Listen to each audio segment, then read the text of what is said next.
welcome everybody to Live Sail Die's coverage from Tokyo of the sailing, day 11. We saw the 470 teams out there for the medal races. Andrew Brown here next to me, resident 470 expert. That was a tough watch, you know. It was so close there for Dan and Paul. Almost had it, but realistically, half the fleet didn't show up for the medal race and get involved, which made their life very difficult. Yeah, exactly. They left it all on the water. You could see, they actually sailed a really good medal race. Probably just a few too many points to come back on. They left out, during the qualifying, but yeah, they sailed a great race. As you said, there's only 4 or 5 boats in that race. You didn't see the others. Yeah, you can certainly see the cream rose to the top there. You had the top 4 places overall, 1, 2, 3, 4 around the top mark. And everyone else was too far behind to get involved. Dan and Paul needed to get people between the boats in front of them, and they did as best they could. The Americans got in there to help out a little bit, but a little too late. Yeah, just a little too late. And again, they'll be ruining those 1 or 2 points. That's all they lost a medal by, and yeah, they'll be it's a bitter pill, but they should be proud of how they sailed as well. Yeah, totally agree. The 470 women. A pretty dominant performance overall for the whole regatta from the GBR team of Mills and McIntyre, Brownie. Yeah, exactly. They did awesome. Hannah is now the most decorated sailor at the Olympics with another gold medal to hang around her neck.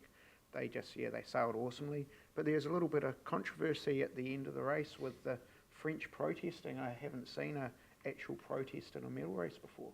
Oh, I didn't know. Tell me more about it. So they were saying that the British, they protested the British for letting the Polish in at the bottom mark, and so that actually went to a protest hearing, and obviously the British couldn't infringe anyone, they'd lose a medal, so they just stayed out of the way of the other boats, and the protest was dismissed.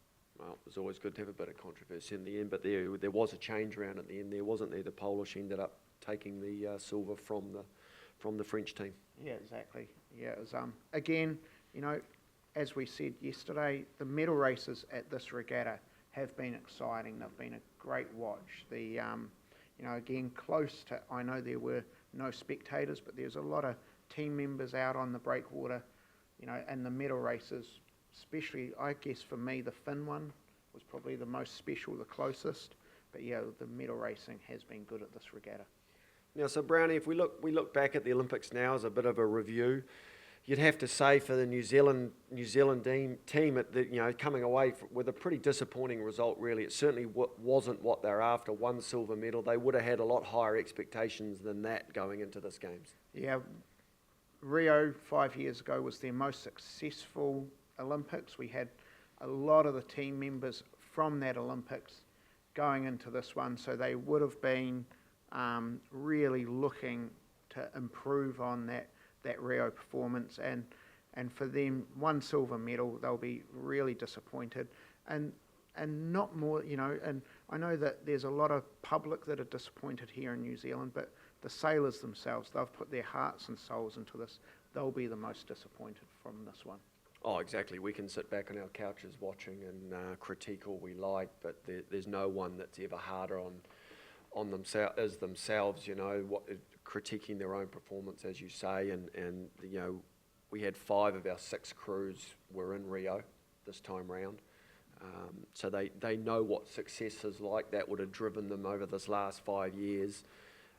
They've all had that same goal, and then none of them have really achieved what they set out to achieve, unfortunately. No, and hopefully that they stay the course, and they do some good, robust reviews from this games, learn, and we've only got 3 years till the next one, and hopefully set in place some things to help fix, or not fix, but help improve for the next Olympics.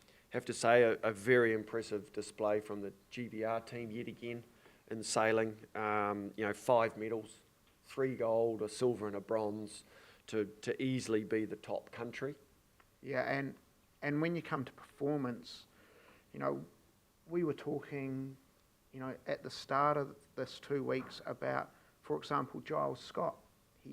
yeah, he's there or thereabouts, but a dominant performance from him to win. And, he put the performances out when it mattered.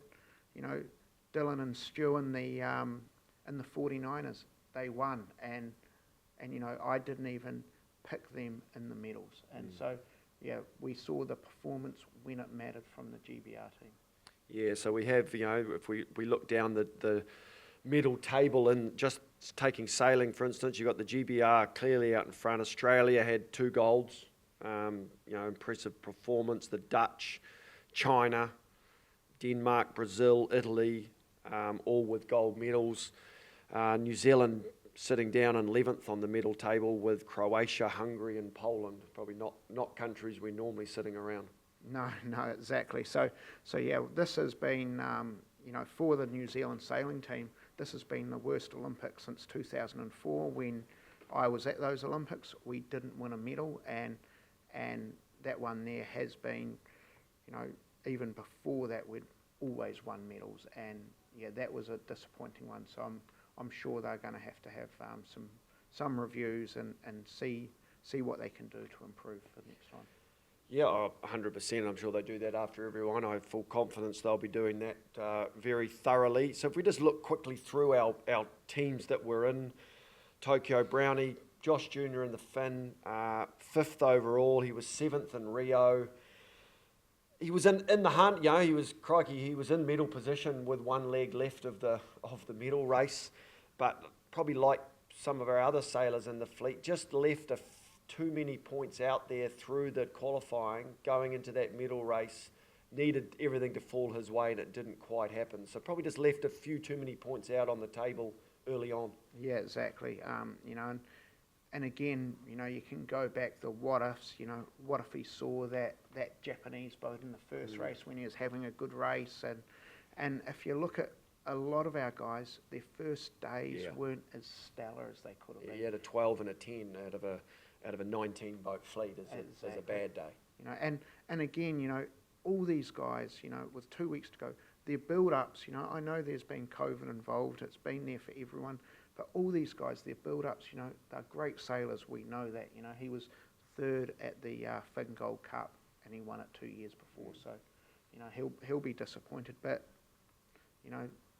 when you have a 12 and a 10 at the start, it's, there's a lot of points right there. It puts the pressure on, doesn't it? Yeah, it does. Laser, Sam Meach again, talking about a tough first day. He had 2 19ths that really put him on the back foot early on. He only had 3 top 3s for the rest of the regatta. He got himself close to back in there, but just realistically scraped into the medal race. It was about all he could do by the end of qualifying. So he had a knee injury early on, I believe, where he didn't feel comfortable in the boat, which would have hampered him early on in the piece, which is a real shame. But again, for someone who was a bronze medalist in Rio, his target would have been to do better than that, and so to only finish 10th again, he'll be gutted, and hopefully he hangs around and has another crack next time. Yeah, exactly. We've got quite a good laser squad here in New Zealand, and there's others coming through as well, and yeah, hopefully for Sam, he has a review and moves forward and goes for it, because again, he's called Mr. Consistent in the laser fleet. 10th is his worst regatta he's had in a very, very long time. Yeah. So I guess carrying on the themes of bad first days, Brownie, unfortunately, Alex Maloney and Molly Meach in the 49er FX, their results on the first day was another one that, probably put a lot of pressure on them for the rest of the regatta. They capsized in that first race when they were right up there, OCS in the second race, and then a 5th. To be honest, points-wise, it was a bad day, but realistically, the way they looked to be sailing on that first day was pretty good. They just, those 2 pretty major mistakes cost them. And again, for the rest of that regatta, they had moments where they were back in there after 8 races. They were potentially, if they'd nailed the last 4 races, they probably could have been in a chance of the medal. That table was so congested. But then they finished off those last 4 races with a couple of real bad ones, which knocked them out of the top 10. That's how close it was. Yeah, exactly. It must have been mentally so hard for them to to be able to come back from that first day. They were winning the race when, and they may have slipped to third and when they capsized, a big gust, and then, were, starting a few seconds early in that second race, mentally, when they were going so fast on that first day, they were right there. So for them, they couldn't really make any mistakes or push it too hard. And I think that's, a little too conservative in some of the races. And yeah, as you say, just a little too much to do. And yeah, they ended up, but again, great sailors. Earlier on this year, they finished fourth at a Lanzarote regatta. Again, they went into these Olympics doing all the work they could have done, and they were, they would have been looking for a medal as well. So, I feel for them. Yeah, yeah, 100%. NACRA, Micah Wilkinson and Erica Dawson, 12th overall. They were pretty much 12th the whole regatta. It seemed to be where they were destined to be. I know that they'll be disappointed with that result. They were, I guess we would have called them our most outside medal prospects going into this regatta, but certainly would have been aiming to be in the top 10. Again, a challenging build-up with Erica's leg 5 weeks out. But I think, that's a pair for me that has gained excellent experience at the games, been their first games, and 3 years to the next games, I'd be watching out for that pair. Yeah, exactly. I think it's a great springboard for them. They would have learnt a lot. They had, Jolie, our, ex-gold and silver medalist from the 470 helping them out. They'll be, hopefully they both use this as a great springboard to move forward in their careers. They, two young individuals who are great sailors, and hopefully they push on 3 years' time. We've already touched a bit on Paul Snow-Hansen and Dan Wilcox and the 470 men. The last time they'll be sailing together, the 470 men is now no longer a class at the Olympics. 2 points out of a bronze. They were 10th in Rio, 4th here. So gutted for them to get that 4th place, but I guess they'll be disappointed, but they can also be very proud of that result, really. Yeah, exactly. They should be proud. They won the Europeans a few weeks ago, and they spent 10 days training with Matt and Will. And you could see that they've had a good build up, and they left it all out there on the water. Again, as we said just earlier, probably left themselves with a little too much to do going into that medal race. Yeah, not quite nailing enough top fives and a small fleet to be consistently there hunting for the medals at the end of the qualifying. Yeah, and we've seen that with a lot of our guys. The fleet sizes are slightly smaller, especially in the male fleet now. Only 320 athletes get to go to the Olympics now. And it's 50-50 male-female, so they've reduced the numbers in the fleet. So the fleet sizes are smaller compared to when you're racing a World Cup or a World Champs. So yeah, you can't necessarily just be Mr. or Mrs. consistent throughout the racing. You've actually got to nail some top 2 or 3 results. Yeah, exactly. And then, last but not least, Peter Burling and Blair Chooks, silver medalists. We all know that they would have gone there with one goal in mind, to be gold. For me, they did everything they could. They sailed a great regatta in a very, very tough fleet. Again, the medal race was a phenomenal race to watch. 2 seconds difference. It could have been a very different story. They'll be gutted. They're happy. They'll be gutted.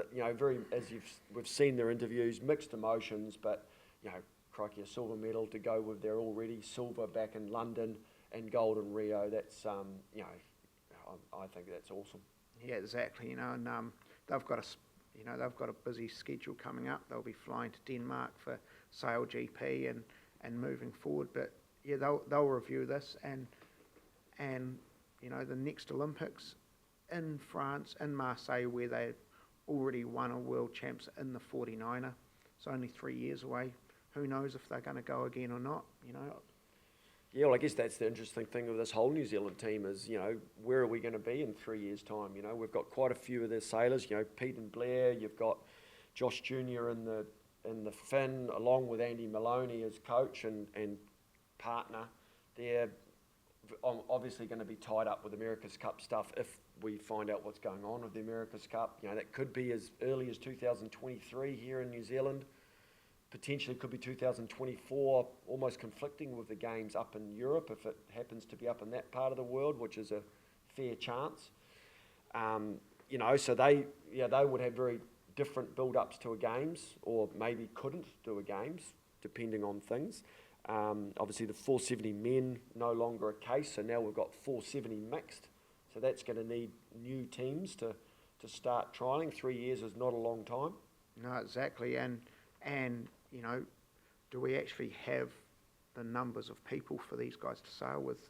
You know, there's not too many 470 female crews, you know, lining the streets here in New Zealand. And again, you know, with the young females coming through, you know, it's, you know, who would you sail with? What are you going to do? As you say, only 3 years to go.